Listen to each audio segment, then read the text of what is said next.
Hai, terima kasih untuk kalian yang udah menemukan channel ini. Kali ini saya akan menceritakan pengalaman pertama saya melihat hantu.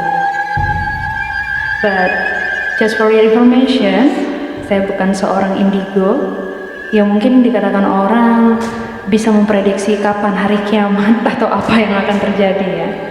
Yang pastinya saya juga nggak bisa melihat hantu kapanpun yang saya mau. Jadi ini adalah sebuah konten tentang pengalaman-pengalaman misteri saya yang secara tidak sengaja saya alami.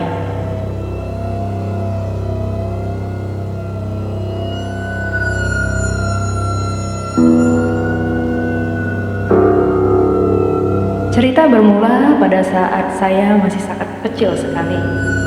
Saat itu kurang lebih usia 4 atau 5 tahun.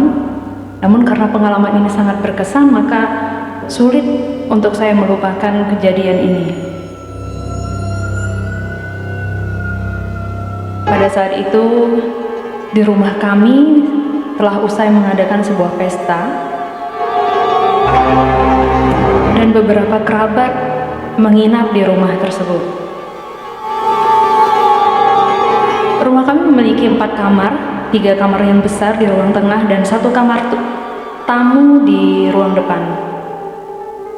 Namun herannya pada malam hari itu, tak satu orang pun tamu yang bersedia untuk tidur di kamar depan.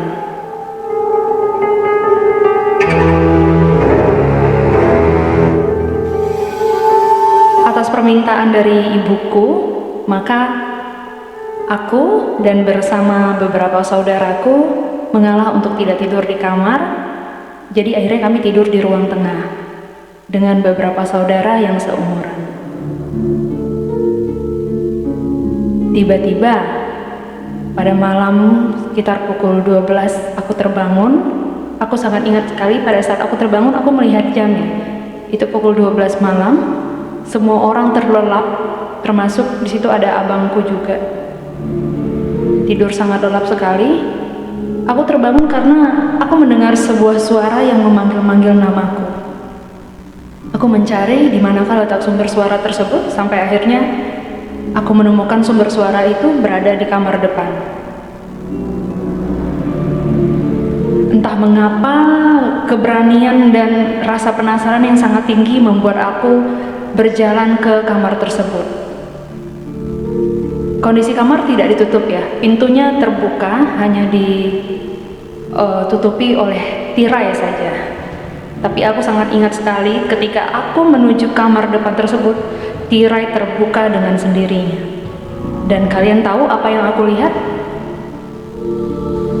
Sesosok wajah yang sangat aku kenal, namun dengan tampil yang sangat menyeramkan.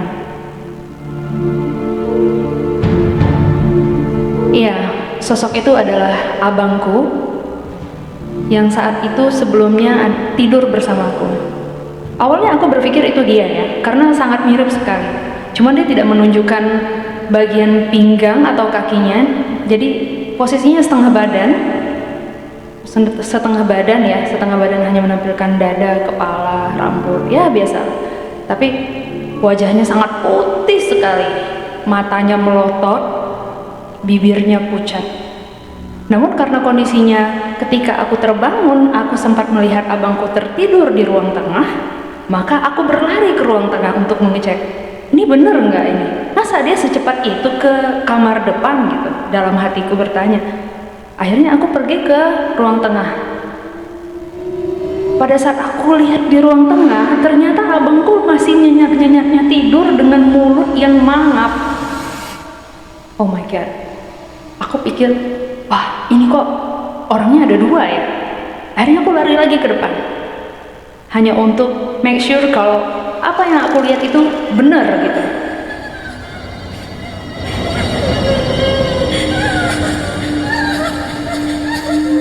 Lalu ketika aku melihat ke depan, sosok itu masih berada di situ dengan kondisi tirai yang terangkat, tidak ada yang pegang, tidak ada yang menggeser, benar-benar kondisinya eye to eye ya, antara aku dan makhluk itu di seberang jendela. Jadi kondisinya ada kusen, jadi dia di pertengahan jendela itu. Dia di dalam kamar itu, tapi dia dekat depan jendela dengan kondisi setengah badan. Jadi seperti kayak mungkin kalau logikanya seorang anak kecil mikir pinggang dan kakinya berada di luar, dada dan kepalanya menjorok ke dalam kamar, seperti itu. Lalu dia menyeringai. Wah, saat dia menyeringai, terus terang aku benar-benar merasakan kayak sensasi dunia itu berputar dan aku kayak ketakutan banget. Terus karena kenapa? Ketika dia menyeringai, bola matanya itu mengeluarkan cahaya yang sangat merah, lalu bibirnya hitam. Aku lari ke tengah lagi. Aku lihat muka abangku. Ternyata abangku masih normal gitu, matanya nggak hitam dan dia masih tidur. Aku mencoba untuk bangunin, bang, tapi dia nggak bangun. Aku lari lagi ke ruang tengah. Kalian tahu, itu setan udah mulai agak besar bentuknya ya, lebih kayak menjorokkan badannya ke dalam dan dia mengeluarkan tangannya. Nah, ketika dia mengeluarkan tangannya itu aku udah nggak bisa nahan rasa takut, karena kalian tahu apa? Kukunya itu hitam panjang banget sampai melengkung. Aduh, aku nggak tahu. Mungkin kalau kalian pernah lihat kukunya sugar glider ya, itu terus terang ya, aku dulu pernah pelihara sugar glider dan aku lihat kukunya itu, aku langsung keinget. Karena apa? Aku inget banget bentuk kuku tuh setan. Aku bilang orang ya, bukan orang. Tuh setan itu persis kayak kukunya sugar glider gitu. Tapi bukan kecil ya, besar, panjang, yang melengkung seperti itu dan berwarna hitam. Wah, itu benar-benar membuat aku takut. Sampai akhirnya aku lari ke ruang tengah, aku teriak, aku guncang abangku yang aku lihat mirip tuh, dan akhirnya seluruh orang di ruang tengah bangun. Baru ditanya, kenapa? Aku bilang ada setan di kamar depan. Ya, kondisinya pada saat itu kita tidur di ruang tengah gitu. Jadi yang dipikirkan sama orang tuaku adalah, kamu itu di ruangan tengah, kamu nggak di kamar depan. Saya tadi ke kamar depan, saya bilang. Aku bilang gitu. Terus keluargaku bilang, enggak, kamu cuma mimpi aja. Ya begitulah, kehebohan malam itu bener-bener kayak mereka itu masih nggak percaya sama apa yang aku lihat.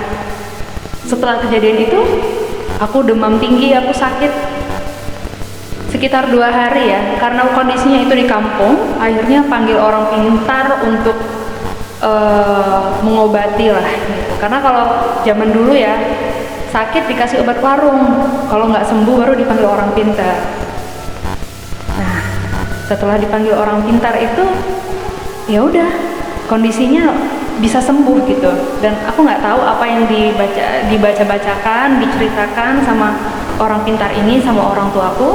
Yang aku tahu, beberapa hari setelah kejadian itu, ya kami ini akhirnya pindah dari rumah itu.